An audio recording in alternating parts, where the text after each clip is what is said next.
Early today. So this is episode 11 and Building the Good Life with Chris Register, and we're talking about why your belief is so crucial. Now, I woke up a little early and did this show earlier right now. I don't even know if anybody's going to be live because it's a little early, but I didn't know I had a Habitat for Humanity to do, so I'm going to be heading off to that. But I wanted to squeeze this in real quick, so you'll see the attire is a little different. But this is one of my shirts I was making, the Believe Achieve. You guys like that? It's pretty cool. So, the belief. Why the belief is so important. My belief in myself, it wasn't something that came easy.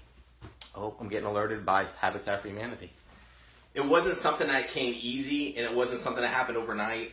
I had to work on that. I had to work on my weaknesses, figure out my strengths, and figure out who I was. So you'll see in some of my past episodes, you'll see me tell you guys to ask 3 questions. Who am I? What do I want and why? And that who am I is huge. You wanna find out who you are, find out what your beliefs are about yourself. And if they're weak beliefs and limiting beliefs, they're gonna hurt you. Your belief is so close to your confidence, it's like your brother and sister in a way. I mean, just think about this. If you have high confidence in yourself, you probably got a strong belief about what you can do. And vice versa. If your belief is really high, well, then you're probably a confident person. So your belief is going to get you the results in life. So if you're telling yourself, think about what story you're telling yourself. What kind of story are you telling yourself in your mind? Is it that I can't, and that it's hard, and that guy's smarter than me, or who knows what you're telling yourself? But you need to think about that. That's directly impacting your results in life. You can take 2 people, right? 2 people, and the reason why one is probably getting more results than the other is because this person's belief over here is way higher than the other one's. If you look at Colonel Sanders with KFC when he started KFC, right? He didn't do that until he was 65 years old. What do you think that guy's belief was about what he had, who he was and what he was capable of doing? His belief was through the roof. You'll hear people talk about Roger Bannister too, which is the guy that the track guy. He was the first person to run the 4-minute mile. What do you think his belief was about his ability to do that, right? After he did that, everyone else started running it and doing it within 4 minutes. At one point, no one could do it. Well, he had a belief that he could do it. So that tells you how impactful your belief is in yourself. So the reason why I'll get results in life, and please don't take this the wrong way, oh, this guy's sounding cocky. No, I'm doing this to impress upon you, not to impress you guys. But my belief about myself is so freaking high. It's not even funny. And it's something I had to work on. It wasn't something that was given to me. So please, I want you guys to check your belief. And this is why it's so crucial, because that's the reason why one person's getting results and another one isn't. Now, obviously on this show, there's all this stuff I have you attached to yourself, because I want you to look at it as I talked to you about figuring out distractions, time blocks, vision boards. This is another thing. These are attachments that you're attaching onto yourself, and it's upgrading you to make you this badass. That's what all this stuff is. You take all this together and you add all this information together, and next thing you know, you're reprogrammed and you're this badass person. All right? So this is just one part, that belief. And on the next episode, I'm going to talk to you a little bit about why I love to read books, because that's where I can get information, and it upgrades my belief. It changes my mindset on who I am as a person and what I'm able to do. I almost feel like we're all X-Men. We all have this superpower. We have these skills. And a lot of you guys don't even know that you have skills. I could probably come and roll with me for a week or so. I'll pull that, part of my language, I'll pull that shit out of you. All right? I'll pull those skills right out of you. I'll show you exactly what you have and what your abilities are.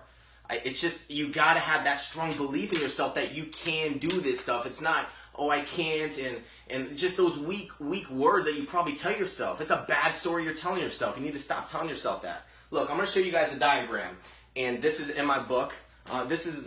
You'll get a lot of this stuff out of my books here. This is the real estate one. But check this out. I'm going to go to what I learned from Tony Robbins, and I'm going to show you the diagram. And this is what, once again, this helped me understand things. So look, check this out. So this is how you visualize your belief and how it works against you, right? Is that if you have a weak belief about yourself, this is what happens. You're going to tap into a little bit of potential, right, in yourself, because your belief is so weak. You don't think that you can do it, so you're going to tap in just to a little bit of potential. What happens after that? You're going to take a little bit of action, okay, because you only tapped into a little bit of potential. And then after that, you know what's going to happen? You're going to get little results, all right? You're going to get shitty results. What is that going to do to your belief? It's going to make your belief weaker. And this creates like this downward spiral, okay? You can't have that stuff in your mind, all right? You gotta change your mindset. You gotta work on your belief, all right? So a way for you to work on your belief is obviously find out like your strengths and weaknesses, but get around, like I'll tell you this, show me your 3 closest friends, I'll show you who you are. You know, if you want to be a lion, go find, there's people out there that are hustling. You guys will feed off each other, and you'll become more confident. It's amazing. Me and like Rovell that was on the show, we are so like-minded. There's no competition because we're both doing something different, but we're on the same page. We're both like trying to do the same thing. We both have a high belief in ourselves, and when we're around each other, it pulls it out even more. So if you're around people, I mean, feel free to reach out to me and say, hey, Chris, I want to make some changes in my life, man. I think my belief's weak. It's okay. I was there. But you got to work on your belief. You got to start you got to start telling yourself a good story. And you got to start thinking more positive about what you are able to do, because that's how I feel inside. I feel that inside, that I'm capable to do and handle any task. And it's something that I worked up to. It wasn't something that happened overnight, but I kept working on myself. I kept working on myself, okay? And here's what I'm going to leave off with. This is like the gold, okay? What you think about, you become, okay? Think about this.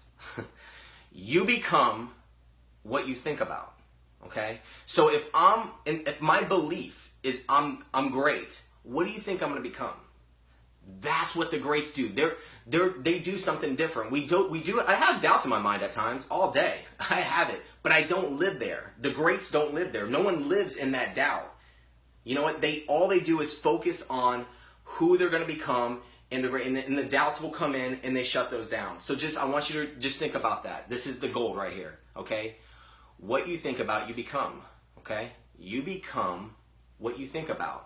So I want you to change your belief that's been holding you back, and I want you to start having a new belief about yourself and what you are capable of doing. And as long as you keep putting that in your brain, that's what you're going to become. Alrighty, I'll see you guys later. I gotta go do some. I think I gotta go do some grass or something for Habitat Humanity, and I'm pumped up. So hope you guys like this. I'll see you guys next week, or it actually might be the following week, because my schedule's been getting booked, but I want to still do these shows and I love doing them. All right, I'll see you guys. Bye.